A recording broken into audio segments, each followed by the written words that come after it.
Back to another video. और आज जो वीडियो हम देखने जा रहे हैं उसमें यश आपकी अदालत जो एक प्रोग्राम है उसमें गए थे और उसी से रिलेटेड फ़ैन एडिट्स हैं वो हम आपके साथ देखने जा रहे हैं। जैसे आपको पता है कि टॉक्सिक मूवी बहुत जल्द रिलीज़ होने वाली है, तो चलिए देखते हैं कि कैसा इंटरेक्शन उनका रहा है। जो फर्स्ट कन्नड़ एक्टर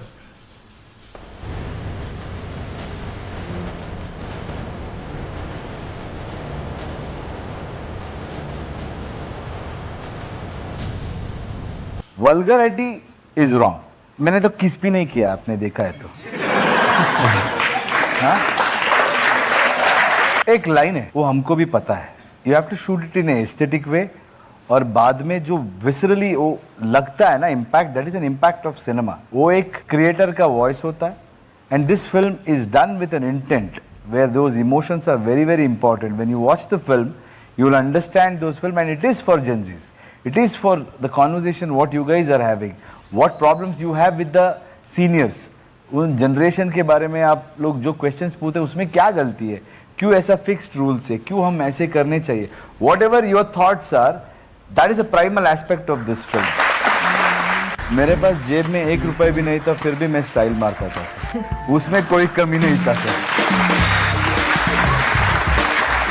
तो मैं तो मान गया कि मैं पैदाइशी हीरो हूँ। जिंदगी में मुझे खोने का कुछ है ही नहीं, तो मुझे डर है ही नहीं।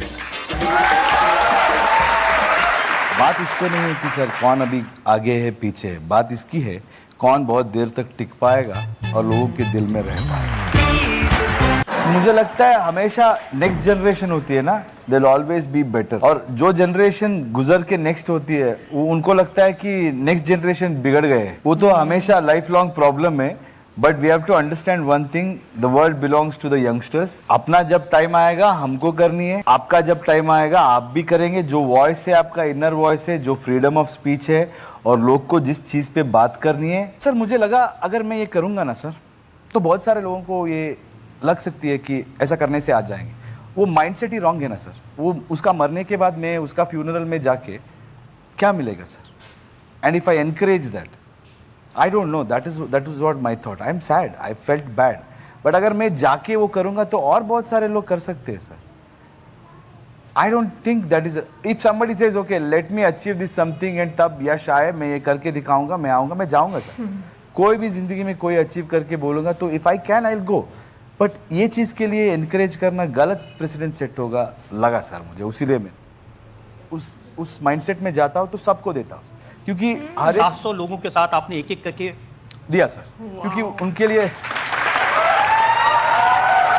उनके लिए वो लाइफ टाइम मेमोरी हो जाती है सर। अगर ग्रुप में होगा तो वो दिखेंगे कि मैं किधर को देखते रह जाएंगे। अगर पर्सनली एक फोटो मिला तो वो रखेंगे वो उनका लाइफ में। But I try and be nice, try and be kind. But क्या होती है, हमारा भी काम होता है, लाइक हैव लिमिटेड टाइम। अभी यहाँ पे आना है, कल भी घर पे लोग थे, उनको बुरा लगा कि मैं उधर डबिंग करके आना पड़ा, तो that happens. But whenever I am in a mindset to give, I give completely sir. मैं सुबह से शाम तक भी खड़ा होकर पूरा दिन भी फोटो दिया हूँ मेरे बर्थडेज में। हाँ आज भी दोगे? हाँ डन। तो यश ने कहा डन, और रिकॉर्डिंग के बाद वाकई में यश ने स्टूडियो में खड़े होकर सारे दर्शकों के साथ एक एक करके फोटो खिंचवाई। आप शाहरुख खान के बहुत बड़े फैन थे, अभी भी हैं। आप उनसे मिलना चाहते थे, उन्होंने टाइम नहीं दिया, तो आपने केजीएफ की उनकी फिल्म जीरो के साथ रिलीज डेट क्लैश करा दी।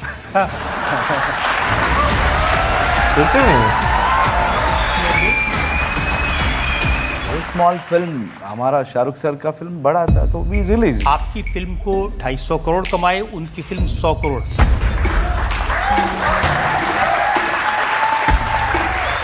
He is a superstar and the day I think that my seniors उनसे मैं बड़ा हूँ तो उस दिन मेरा दुकान बंद। जीरो में मैंने भी एक छोटा सा रोल किया था, इसलिए मुझे ज़्यादा बुरा लगा। कोई बात नहीं सर, अगली बार मेरे पिक्चर में कर दीजिए। हमेशा एक चीज़ मेरे ज़िंदगी में मेरे पेरेंट्स ने सिखाया है कि किसी के दम पे तू जीना मत, जो भी है तू खुद काम कर, तू खुद काम बना, किसी के सामने जाके ऐसे मांग मत, और किसी के सामने ऐसा चीज़ मत कर कि तेरा सर झुकना पड़े। वो दो मैं मेंटेन करता हूँ। उसके बाद हर बाप हर बच्चे को हीरो ही होता है सर। वो जो लाइफ में जो पैसा कमाया, पैसे से बाप का इज्जत नहीं है मेरे पास सिर्फ जितना उन्होंने वैल्यूज़ दिया और हमारे लिए जो सैक्रिफाइस किया है, उससे मुझे बहुत खुशी है। मैं बहुत खुश हूँ कि मेरे माँ बाप के पास पैसा नहीं था, लेकिन वो हमेशा वो एसेट्स नहीं बनाए, लेकिन हमको उनका एसेट मान के उन्होंने हमको बढ़ाया। जो भी था घर पे था नहीं था हमको खिलाया। अब मेरे घर में जो भी था वो सब मेरे लिए देते थे और उनको पता नहीं क्या था कि मैं कुछ बनूंगा। तो I think I am very happy and proud, so I never felt that. Ravan का रोल क्यों लिया, राम का ले लेते? तो राम का भलाई दिखाने के लिए रावण का बुराई भी चाहिए सर। सारी बुराई दिखाने का ठेका आपने लिया है। अब देश के लोग कैसे देखेंगे एक फिल्म जिसमें रावण सबसे बेस्ट एक्टर हो? नहीं सर, रावण भयंकर होना चाहिए सर, तभी जीत की मजा आएगा सर। वो काम मैं कर रहा हूँ। KGF इतनी बड़ी हिट है, नई फिल्म के चक्कर में मत पड़ो। KGF 3 बनाओ, पैसे कमाओ, मौज बनाओ, लेकिन आपने रिस्क लिया। घर से निकला ना सर, उससे बड़ा रिस्क कोई और नहीं है मेरे लिए। I think I like to live life dangerously sir.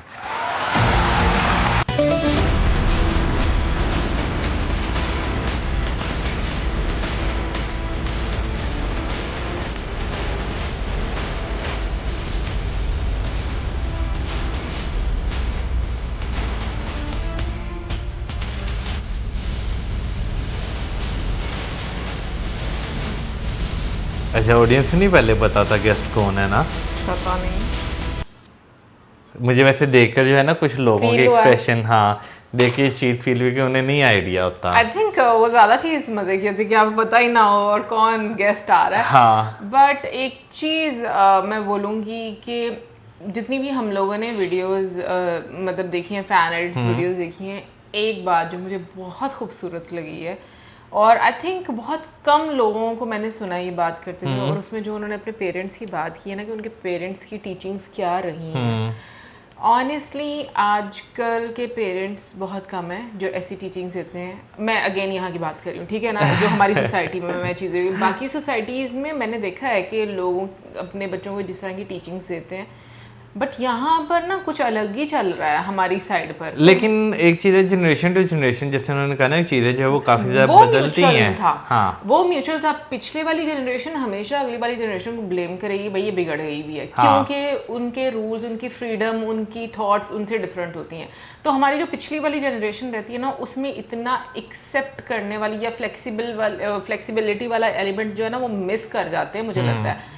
But again मुझे ये भी ज़रूर लगता है कि जो नई जनरेशन है ना, फ्रीडम ऑफ स्पीच होनी चाहिए, बट उसके साथ साथ एक बाउंड्री भी होनी चाहिए जहाँ पर रिस्पेक्ट जो है वो नहीं छूटनी चाहिए। क्योंकि बहुत दफ़ा हम फ्रीडम ऑफ स्पीच को ना इस चीज़ का भी नाम दे जाते हैं कि जहाँ पर बाउंड्रीज नहीं, मतलब उस तरह से रहती है रिस्पेक्ट वाली। हाँ, ये हकीकत मुझे है। मैं लगता है। आपसे जो है वो एग्री करता हूँ, क्योंकि अब सोसाइटी जो है वो काफ़ी ज़्यादा भी जो है ना चेंज हो गई है। बाकी ओवरऑल मुझे उनकी कन्वर्सेशन जो है वो सुनने का बहुत मज़ा आया, और जिस तरह उन्होंने वो बात की कि बाद में वो पिक्चर्स सारों के साथ 1 by 1 क्लिक करवाएंगे, और वो करवा भी रहे थे। 700 हाँ। people, oh wow. नहीं, अभी भी ना, नहीं अभी भी, और 700 लोगों के से पहले खिंचवा लिया उन्होंने।